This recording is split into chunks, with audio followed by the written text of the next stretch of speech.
still to come, we'll be discussing etiquette, raising the bar of behavior in society. And you can agree that this is a topic that definitely needs to be covered. Joining me in studio, we have Derek. Good morning. Good morning. So Derek, I know earlier on when we saw the clip for No Kenya, you actually mentioned that you've been there. Yes, I have. It's an amazing place. It's on Mombasa Road. And actually what I remember most is that they had a meal which were given to all the travelers driving down to Mombasa for free. So it's an amazing place, and absolutely I think everyone should check it out. Okay, there you had it. No Kenya. But before that, we're going to come back later on and discuss etiquette. But right now we have to go over to Sophia, who will be letting you know the 7 things that you need to know. All right, thanks Tamima. 7 things you need to know this morning. Today we are focusing on 7 facts about your body. We begin with the hair, and the average human with a full head of hair contains about 85,000 to 150,000 strands of hair. Let's go now to your nails, and they grow slower in cold weather and faster in warm weather. To your stomach now, and if the human stomach does not produce a new layer of mucus every 2 weeks, it will totally digest itself. So the layer of mucus protects the walls of the stomach from the effects of the hydrochloric acid. And did you know that your brain does not feel pain? Well, the brain has no pain receptors or pain drivers, and brain itself cannot feel pain. But then you might wonder, what about those headaches you have sometimes? Well, the headaches are believed to originate from what is called the meninges. Okay? And staying with the brain, but on a lighter note, your brain is made up of 70 to 75% of water. So the next time somebody calls you kichwa maji, you might want to be smart pants and remind them that this is indeed a fact and not an insult, okay? And pregnancy is one of the most exciting times for a woman due to the sheer miracle of the fact that she's carrying another human being in her body. Also, finally, can't sleep at night? Well, go out into the wild or countryside for a while. Researchers say that 1 week out there without electronics will rest your biological body clock and synchronize your melatonin hormones with sunrise and sunset. I need one of those. I think that would totally work for me. Well, that's the 7 things you need to know this morning. Remember our question of the day. Are you proud to be Kenyan? Keep your comments coming in. Tamima, back to you. Thank you very much, Sophia. And I think, Derek, you'll agree with me, calling someone kichwa maji is just not courteous. It's lowering the bar, not raising it. Definitely lowering the bar. So today on the show, we're going to be discussing etiquette. So why is etiquette so important? Well, let me start with a definition, simple definition of etiquette. It's really knowing how to behave appropriately, I should say, in different situations. Now, etiquette changes. It changes over time. It changes, in different locations. There's golf etiquette. There's etiquette when you're dining. There's etiquette at the office. But really, knowledge is power. And in order to ignore the rules, you have to know them. And so for me, etiquette is really important, that people are able to equip themselves, especially in today's modern world, and to get ahead and to make friends and be successful and all of that. And so knowing the rules and how to behave is really important. Okay, looking at the Kenyan society, on a scale of 1 to 10, where are we on the etiquette? It's not a fair question, Tamima. I think that there is certainly room for improvement. Is what I'm saying.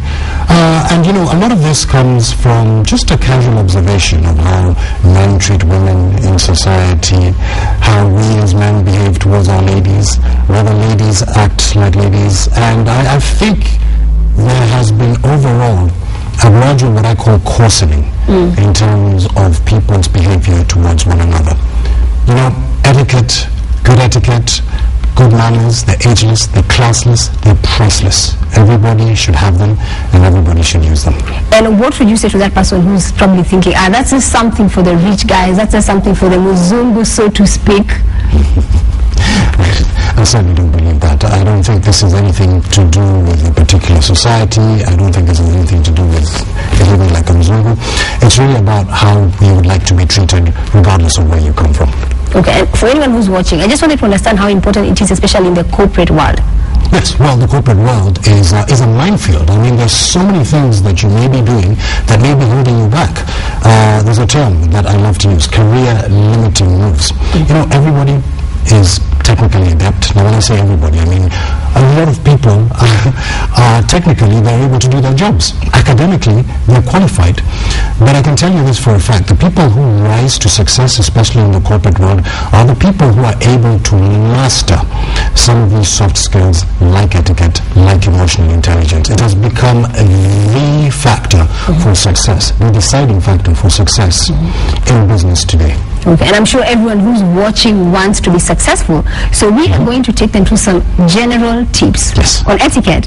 So let's start with first impressions and image. First impressions are made in an instant. Malcolm Gladwell, one of my favorite authors, talks about 3-second splicing. He says that this is even subconscious. Your brain cannot control it, but it automatically takes somebody in. And do you know what is going through our minds? We're thinking how successful you are, what sort of school you went to, what kind of business you're in. I mean, this is even without opening your mouth.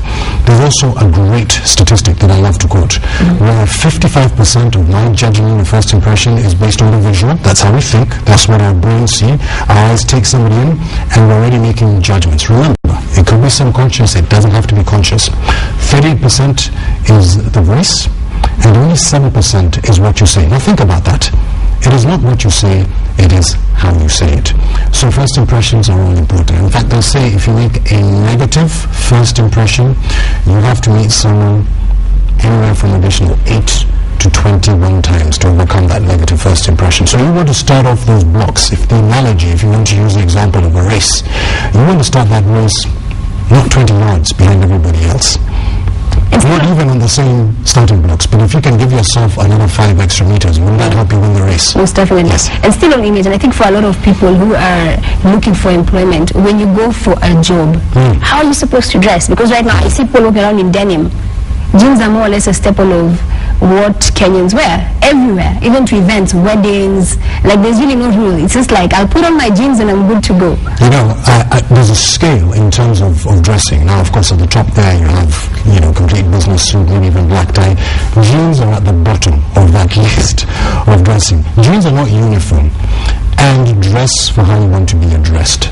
If you go into an interview and you are dressed in jeans, which remember is at the bottom of that scale, and you're really telling that person that perhaps I don't respect myself that much, perhaps I don't take this job seriously. So for an interview type situation, and jeans are appropriate in certain occasions. I absolutely agree that. I own a pair of jeans. Surprise, surprise. You might think that this is kind of wear jeans. But I wear them at the appropriate occasion. Going in for an interview, my advice is always to dress up as opposed to dressing down. Dress how you want to be addressed. I hope that you're taking notes. And the other thing is greetings and introductions. What is the appropriate way? Because handshakes, and I think a lot of people can agree with me, what is an appropriate handshake? How firm is it supposed to be? Can you demonstrate? Let's break down what I call the anatomy of a handshake. Feces are written about how to deliver a handshake. Now, first of all, a handshake is what I call appropriate skin-on-skin contact in a business type situation. I'm not a big fan of hugging, kissing, that sort of thing. I think a handshake says that I'm professional, says that I'm here to do business. So let's start off with that. If you don't shake hands, I would say make an effort to shake hands, unless of course it's against your religion or culture or something like that.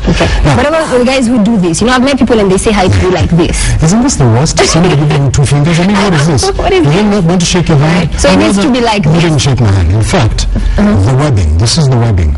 The webbing of your hand should really touch the webbing of the other person's hand. Tamima, what if I told you there's a vein that runs all the way through here, all the way to your heart? So that if I touch the webbing of your hand, you should see your heart beat like this. I'm sure they're wishing they can see that right now. So that is a proper handshake. Yes, and you want to make it firm. You don't want to crush the other person's hand, but you want to make it firm and let them know that you have something called presence. So make it a firm handshake and dry. That's the other thing. I think this is one of the longest handshakes you've ever had. Yes, well, it's a demonstration. What about the importance of good attitude and positive body language? Because yes, I'll shake your hand, but what happens when I'm slouching, I'm looking all over, I'm doing the map of Kenya with my feet? You know that visual image that I painted earlier in terms of statistics? Well, body language plays a huge part inside of that. Imagine it, when somebody walks into the room, they're carrying the weight of the world on their shoulders, they're slumped, their head is down. You don't even have to speak to that person to know that things are not going well.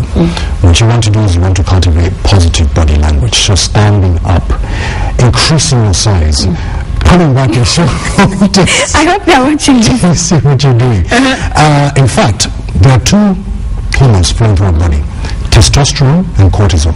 Now, testosterone is a hormone that's responsible for us feeling confident. It's a hormone that actually makes us bigger risk takers. Cortisol is a stress hormone, and that makes us now feel sort of not confident, less sure of what we're saying, literally feeling stressful. You can increase the level of testosterone simply by sitting or standing upright, pulling your shoulders back, having what I call open body language. It not only has an effect on how people view you, so you look confident, but guess what? You're increasing the level of testosterone, making yourself confident. So that's the double whammy right there. So positive body language, especially in a business or professional type environment, is really important. And still back on the whole issue of posture, especially in the business world, you know, let's say you're going for a meeting, how are you supposed to sit? Such that if you're a lady, you have poise. If you're a gentleman, you know, you still have some very good posture as well. Yes, I mean it carries on clearly into a business meeting. For example, if you're slumped over the table like this into that meeting, you're not bored and you're interested. Yeah. So you want to have positive body language, even in non-verbal Can you communication. demonstrate that? Yeah, well, like I said before, sitting upright, having a positive Smile. smile. Actually, a smile is one of the most powerful tools in your arsenal. I call this an arsenal, or your toolbox of this strategic communication, non-verbal communication. It's really strategic. And a wonderful smile is appealing.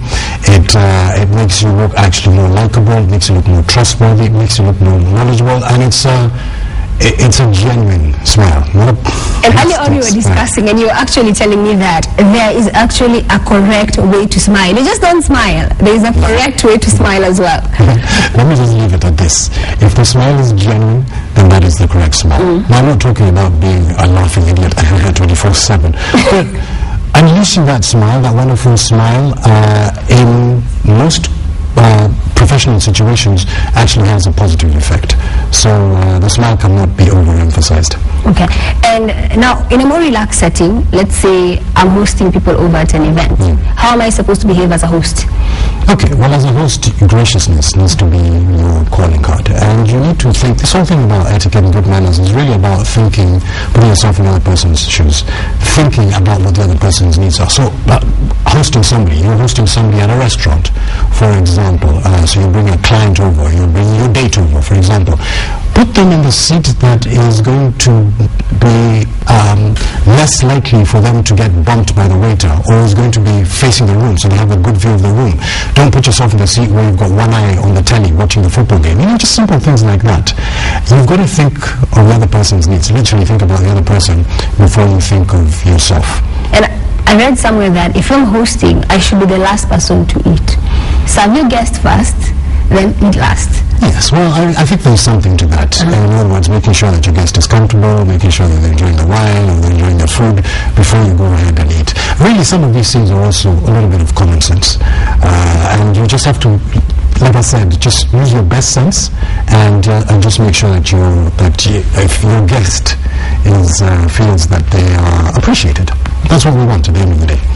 And Derek, you are on Tujuane, which is one of the hit shows right now. I make occasional appearances on Tujuane. I talk a little bit about how I think men and women should treat each other on a date. Yes. So let's touch on that just a little bit. What are some of the dating guidelines for a lady and a gentleman? Please note, not a man and a woman, a lady and a gentleman. Yes, yes. Well, first of all, I mean, ladies need to act like ladies in order to be treated like ladies, and gentlemen need to, again, raise that bar. This is where this whole conversation is going. Still on that, since you just mentioned ladies need to act like ladies, looking at the Kenyan society, what are some of the unladylike things that you're seeing cropping up? Well, I have a few examples, and in fact, I'm in the process of writing a book right now, which sort of looks at things that I've seen over the course of the last 3 or 4 years about how people behave in society. And for me, it's that whole thing where women perhaps are trying to equalize. Maybe that's the word I should use. They're trying to make themselves part of the workforce. And so what they've done is that they've taken on this aggressive behavior, thinking this is how it needs to be in order to succeed in this man's world. I think women can still be assertive, and that's the word I'm using, assertive, without being aggressive, and can still be part of the workforce and can still succeed in a man's world. So don't forget your lady. Walk like a lady. Carry yourself like a lady. Speak like a lady. Using aggressive terms, using bad language, behaving like a man is not going to do you any favors. You can still get what you want by carrying yourself with the appropriate behavior for your gender. And there's a new trend coming up, especially amongst the youth and young females specifically. When you go on Facebook, they're all nature of photos. Right now, it's very cool to be a socialite, you know. You post a picture of yourself exposing a certain part of your body. Then there's also the other new trend, twerking. So what advice can you give to any young lady who's watching on any of the things that I've just mentioned, and of course the effect it will have on their reputation? Okay, I actually know what that term twerking means, because it's made the headlines recently. Again, what do you want people to think about you? Is this the legacy that you want to leave? And what the internet has done, what modern communications has done, is that these things are there for posterity. 10, 15, 20 years from now, somebody can pull that video up. Somebody can pull up that photo of you in a less than flattering position. So again, I'm not here to say that everyone can't have fun. Go out there and be you. Be authentic. But you've got to think and say to yourself, what do I want people to think about it? You can control to a large extent your image. And so the way you carry yourself and the way you behave should be cognizant of that particular fact. And I think with a lot of young people, again, it's just about perhaps saying to themselves, you know, I am going to act just with a little bit more decorum, with a little bit more dignity, and carry myself as I would like people to think of me. Okay, back to dating. I want us to be a bit more specific. Yeah, because we've touched on the ladies. Now back to the guys. Are Kenyan men really gentlemen? Are they? Yes, there are gentlemen out there. You know, like any society, you know, whether it's Kenyan, whether it's some other country, there's a proportion of people who will behave appropriately, and there's a proportion of people who won't behave appropriately. I would like to see the pendulum certainly switch the side where there are more people behaving appropriately. Gentlemen acting like gentlemen, treating ladies with some decorum, with some respect, and I can see you smiling because I agree. I know where you're going with this. I would certainly like to see that more. I would like to see it in our leaders. I would like to see it for people who are in public. You know, people like yourself who have some sort of influence and sway with an audience, whether it is young or impressionable. And just as I said, I keep talking about raising this bar. There is nothing wrong with raising the bar. It speaks well of ourselves, it is our brand, and it is our image. You know, at the end of the day, I love this quote. It's from Barbara Walters. She said, it is not too melodramatic to say that your destiny is where you end up. What people will say about you when you're not on this earth, what they will write on your gravestone, really depends or hangs on your brand and your image. So we're all in sales. Sell yourself the best way possible and behave appropriately. Let me touch on to Joanne just a bit more. Yes. Right, because a lot of people go out on dates. So who's supposed to pay the bill? That's a great question. I'm old-fashioned. So I believe that the man should pay for the date. But you know what? There are a lot of women who ask men out. And if a woman insists on paying for that particular date, then I have no problem with that. But ideally, the man should be the one who pays on a date. But I think that's basic chivalry 101. Now, some women will say, listen, let's split the bill or something like that because maybe they don't want to take the relationship forward or they're not really feeling the guy, whatever the case might be, which is absolutely fine. But generally, as a man, I think you should offer to pay. What about dining etiquette? Because if you're paying, we're definitely eating. Dining etiquette. Yes, well, dining etiquette, that is not a minefield. And again, there's different situations. There's fine dining, there's dining in just a regular restaurant. You need to know the rules. So the rules of fine dining apply. You've got to carry yourself a certain way. You've got to hold that glass a certain way. You've got to use a knife and fork a certain way. If you're eating a burger in a regular restaurant, then I wouldn't say you have to use a knife and fork to use that. So again, what people need to do is they need to learn these rules, and then they can choose to apply it when. But dining etiquette is certainly something that is... Then evidently, I think for a lot of people, they're very shy about going out by themselves. The reason I don't know how to meet new people. So Derek, can you imagine, probably I'm going to a cocktail event, I went by myself. How do you handle those social introductions? Well, one of the things that we talked about earlier, a smile. A smile is welcoming. It lets people know that you're not antagonistic, that you are friendly, and that you are approachable. So that's the first thing. You walk into a situation, you don't know anyone, smile. That will attract people towards you. Now, the things you can do is also try to put yourself out of what might be your comfort zone, for example. So go up to people, approach them authentically, introduce yourself, and just ask them what it is that they do. Asking questions is a great way to start a conversation with people. If you really are the shy, retiring type, the wallflower, you can even enlist the aid of someone else. So go with someone to that networking event or that cocktail or whatever the case may be and say, listen, your job is to introduce people to me. There's so many ways that you can go about it, but I can tell you for a fact, your networking is your net worth. Your network is your net worth. And that is a great skill to have. And that, the social skill, the ability to go out and make friends and introduce yourself and talk about yourself and your business and find out about other people works wonders in your favor. Your network is your net worth. I hope you're taking notes. Then the other thing is this. When someone is introducing themselves, do you go, my name is, or I am? Which is the appropriate one of the two? Okay, we're speaking this language called English. It came on a boat. Maybe for Somali pirates back then, we wouldn't be speaking English. So for better or for worse, English is a language that certainly we're speaking in this particular case. But whether you're speaking Kiswahili or speaking some other language, if you're speaking English and you're introducing yourself, it is most correct to say, my name is, not my names are. My good names are. It doesn't matter how many names you have. My good names are. That's going a bit too far. Or if you have a string of titles after them, my name is probably the best way. And it's as simple as that. My name is so and so.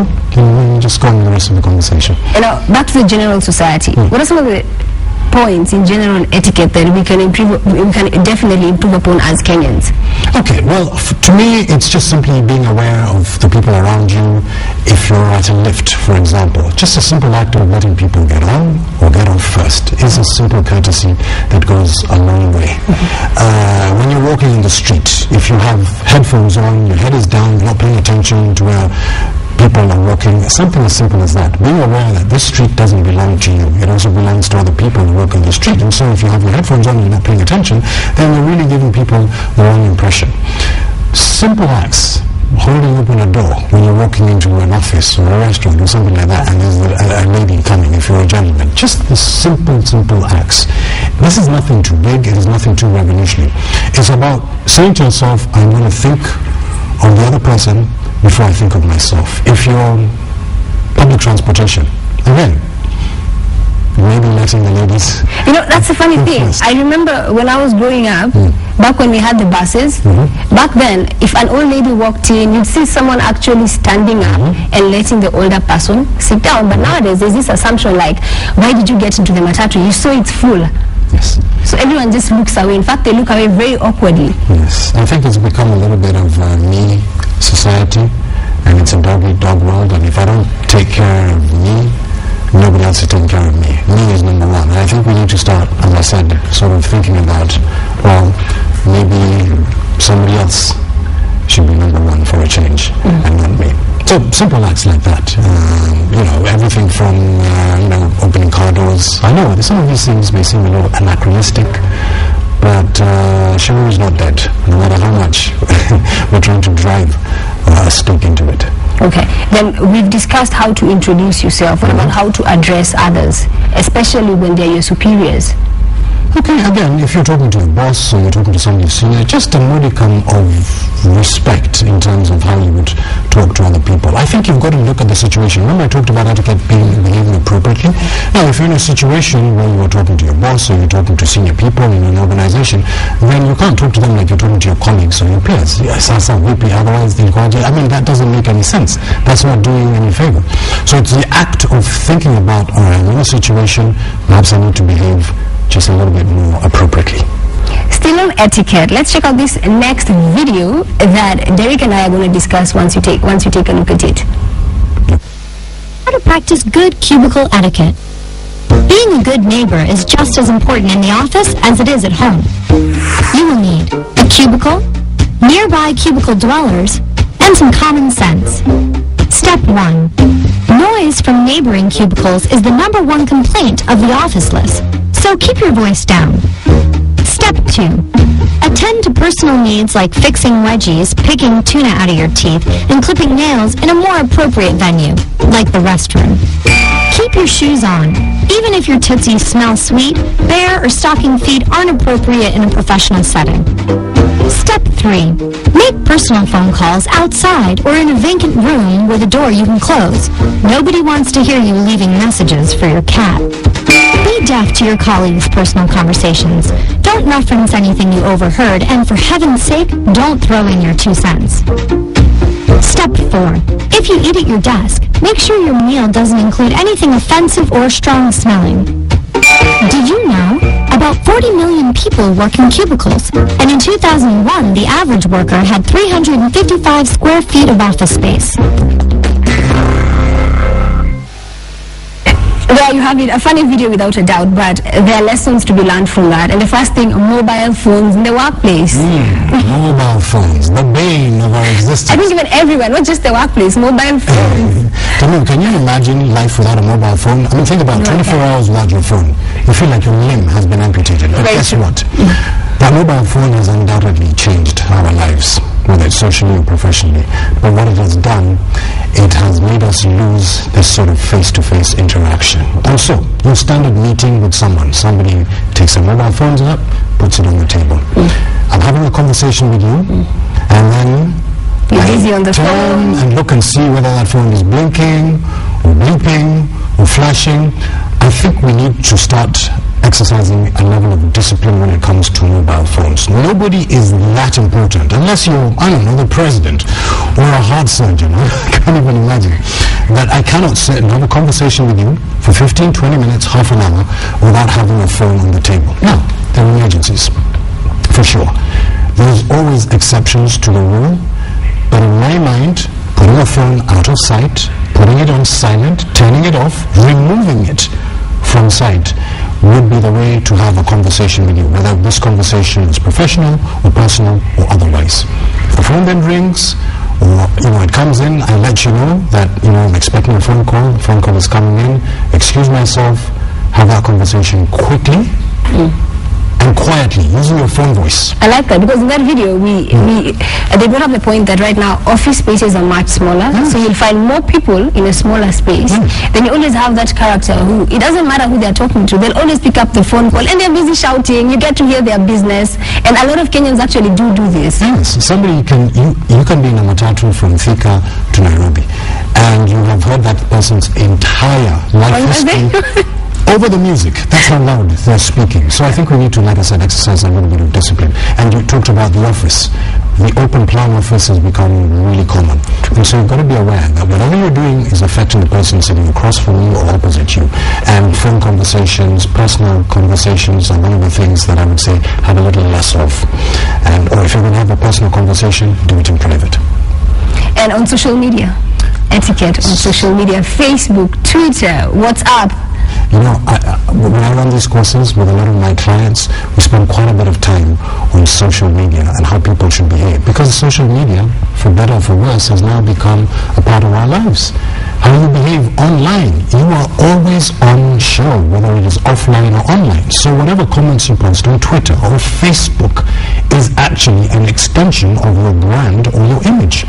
And so what I would say is people need to think about what they're tweeting, think about what they're posting, because people are going to read this. And like I said, these things are going to be there for posterity. Somebody can pull up that tweet that you put there in a moment of anger, okay, or in a moment of frustration. Always take the higher ground, especially these days of Twitter. And Kenyans on Twitter, this one is out to you. Take the higher ground. Definitely. Don't get involved in conversations that are going to make you look petty, mean, small, narrow-minded. Take the higher ground. And some employers actually do search you on Facebook and on Twitter when you're applying for a job. I know for a fact there are CEOs, the hiring managers, who the first thing they will do is Google your name and see what comes up. What are people saying about you on Twitter? What photos do you have? Pictures. You talked about that earlier, about people, posting what I would call unflattering pictures of yourself. Well, a picture posted of you at a party, a birthday party of your friends, nothing inherently wrong with that. But you've got to be aware that some of these things that you're putting out there may reflect less than well on you. Okay. In summary, I just want you to give anyone who's watching one solid piece of advice on etiquette. Something that they can hold on to today and hopefully for the rest of their lives. Okay, I'll keep it simple. I will still it this way. Just be seen, be heard, and be remembered for the right reasons. Okay, be seen, be heard, and be remembered for the right reasons. And speaking on that, celebrities, we see them, we hear them, and we remember them sometimes not for the right reasons. So let's check out what's been happening in the world of showbiz and entertainment in our e-news segment. DMX was caught on camera running naked through the corridors of a hotel. The video, which has now been made public, shows DMX running clad only in his boxers, socks, and a house arrest ankle monitor. In response to the bizarre incident, DMX said that he simply felt like going out on a run, adding, "I'm not ashamed of anything that I've got. This is just another incident in the growing stockpile of bizarre acts from the man who was the first artist in any genre of music to release 5 consecutive albums that charted at #1 on the Billboard charts. So far in 2013, he has been arrested 3 times. R&B singer Brandy has decided to put her marriage plans on hold, possibly indefinitely. Brandy is said to be still dating, but marriage just may not be in the cards for her right now. Why, you ask? Money. According to one of Brandy's close friends, Brandy and Ryan, her fiancé, both hired lawyers to try and hash out a fair prenuptial agreement. Brandy's money we all know about, but also Ryan apparently has a little bit of money from being a record producer. So Ryan basically doesn't want a prenuptial agreement, and if they do divorce, he wants them to split everything in half. Brandy is no fool, so she's holding out. The pair were engaged last year, and Brandy had been telling everyone that she was getting married this year. The MTV Staying Alive Foundation and MTV Base have revealed that Ice Prince and Iyanya will be making a cameo appearance in Sugar this year. Beauty Award winner Ice Prince and Iyanya will both play themselves in scenes set in a nightclub, a regular haunt for the Sugar cast. The announcement continues the Sugar tradition of including musicians and their music in the series, following the cameo appearances of Bunky W, Wizkid, and Nameless. The beef between Frank Ocean and Chris Brown rages on.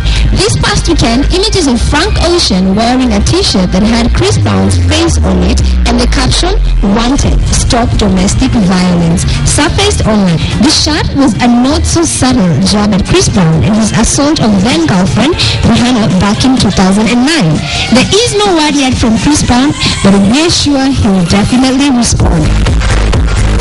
It looks like Chris Brown is thinking about ending his career.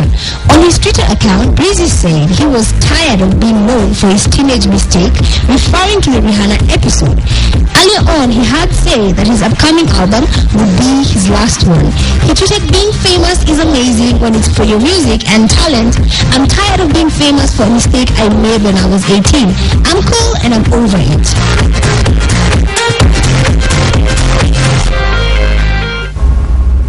Chris Brown quitting music, that I have to see to believe. So Derek, celebrities, they're a part of our everyday life, from Hollywood to Bollywood to Nollywood to Kenya, right? And for a lot of these celebrities, attention-grabbing acts is usually the way to go. But what advice can you give to any of them and anyone who's aspiring to be a celebrity? Well, I think it goes back to what I said before. If you're a public figure, and I really not despise the term, but that term celebrity, if you're somebody who people look up to, then you have an influence over a large amount of people, especially if it's young people. And so again, just carry yourself in a way that would make young people want to be you. For the right reasons, that's what I'm saying. Now, I understand most celebrities will do things to be a little bit provocative. Any news is headlines, the pulse. Exactly. But why don't you make that news for doing the right thing? And there are plenty of people who are celebrities who do the right thing and make the headlines for doing the right thing rather than the wrong thing. At the end of the day, you've got to think about how this is going to affect your fan base. You've got to think about how this is going to look in, say, 5 or 10 years. And really, even as a celebrity, you need to be looking at how you can reinvent your brand in a more positive image. Even the most successful brands need to reinvent themselves. And I would rather you were seen for doing the right thing than doing the wrong thing. And then there's the other angle of it, that corporates, because they're watching. Yeah, and for a lot of celebrities, that being an artist, being a singer, being an actor, it's a job.